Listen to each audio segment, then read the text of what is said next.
Okay. మీరు ఇప్పుడు దిల్సుఖ్ నగర్లో ఎన్ని స్టడీస్ సెంటర్లు ఉన్నాయో అన్నీ తిరుగుతూ ఉన్నారు. వాళ్ళ దగ్గర నుంచి స్పందన ఇట్లా వస్తుంది. అంటే మేము చూస్తుంటే మీరు మాట్లాడుతున్నారు కానీ వాళ్ళు ఒక్కొక్కరు లోపలికి వెళ్ళిపోతూ ఉన్నారు. అంటే వాళ్ళు భయంతో వెళ్ళిపోతున్నారా, లేకుంటే వీళ్ళు వచ్చి మాట్లాడితే మేము ఎందుకు నిల్చోవాలని అంటే వెళ్ళిపోతున్నారా? లేదు అంటే ఇక్కడ ఏమవుతుందంటే దిల్సుఖ్ నగర్లో నిన్న చేసినాం, చాలా బ్రహ్మాండమైన ఇది. ఇక్కడ ఏంటంటే కొంతమంది ఏపీ వాళ్ళు కూడా ఉంటారు. ఏపీ వాళ్ళు ఉండడంతో ఇది తెలంగాణ సమస్యని కొంత వెళ్ళిపోయే ఆస్కారం ఉంది. ఇక్కడ ఎక్కడైనా సరే మన తెలంగాణ పిల్లలందరూ కూడా బ్రహ్మాండమైన బ్రహ్మరథం పట్టిండ్రు. మాకు ఎక్కడ కూడా సరే అన్న మేము వస్తాం, మాతో పాటు ఒక 3-4 తీసుకొస్తామని చెప్పేసి చెప్తా ఉన్నారు.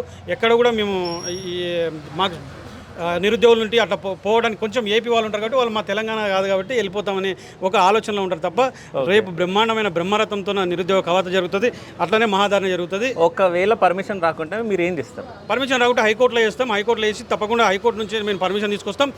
పర్మిషన్ తీసుకొచ్చి మరో డేట్ ప్రకటించి తప్పకుండా చేస్తాం, చేసి మాత్రం తీరుతాం. హైకోర్టులోకి వెళ్ళి మా హక్కులు భంగం కలుగుతున్నాయి, మా హక్కులు కాపాడుకోవడానికి హైకోర్టుకి వెళ్ళి మేము పర్మిషన్ తీసుకొచ్చి చేస్తాం. ఓకే. ఎన్ని ఇయర్స్ నుంచి మీరు ప్రిపేర్ అవుతున్నారన్న? మేము దాదాపు 3.5 ఇయర్స్ నుంచి ప్రిపేర్ అవుతున్నాము. గతంలో గ్రూప్ వన్ కూడా మెయిన్స్ రాసినాం, కొన్ని కారణాల ద్వారా రాలేదు.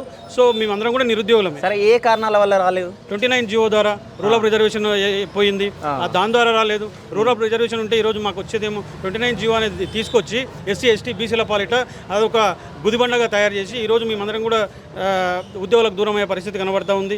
వీళ్ళు చెప్పిన మాట ఒకటి, అసలు సాక్షాత్ అసెంబ్లీలోనే చెప్పిండ్రు 1:100 తీసుకుంటామని, అక్కడ కూడా తీసుకోలేదు. గ్రూప్ వన్లో చాలా ఇబ్బందికరమైన 29 జీవోని తీసేయమని చెప్తే పబ్లిక్ డొమైన్లో పెట్టకుండా, పబ్లిక్ డొమైన్లో పెడితే అర్థం చేసుకుంటారని పబ్లిక్ డొమైన్లో పెట్టకుండా 8 నెలలు మమ్మల్ని ఇబ్బంది పెట్టిండ్రు. ఆ తర్వాత పబ్లిక్ డొమైన్లోకి వచ్చిన తర్వాత జీవో 29 ఎస్సీలకు ఎస్టీలకు బీసీలకు ఇబ్బంది ఉందయ్యా అని మేము అడిగితే అప్పుడు మమ్మల్ని పట్టించుకోలేదు.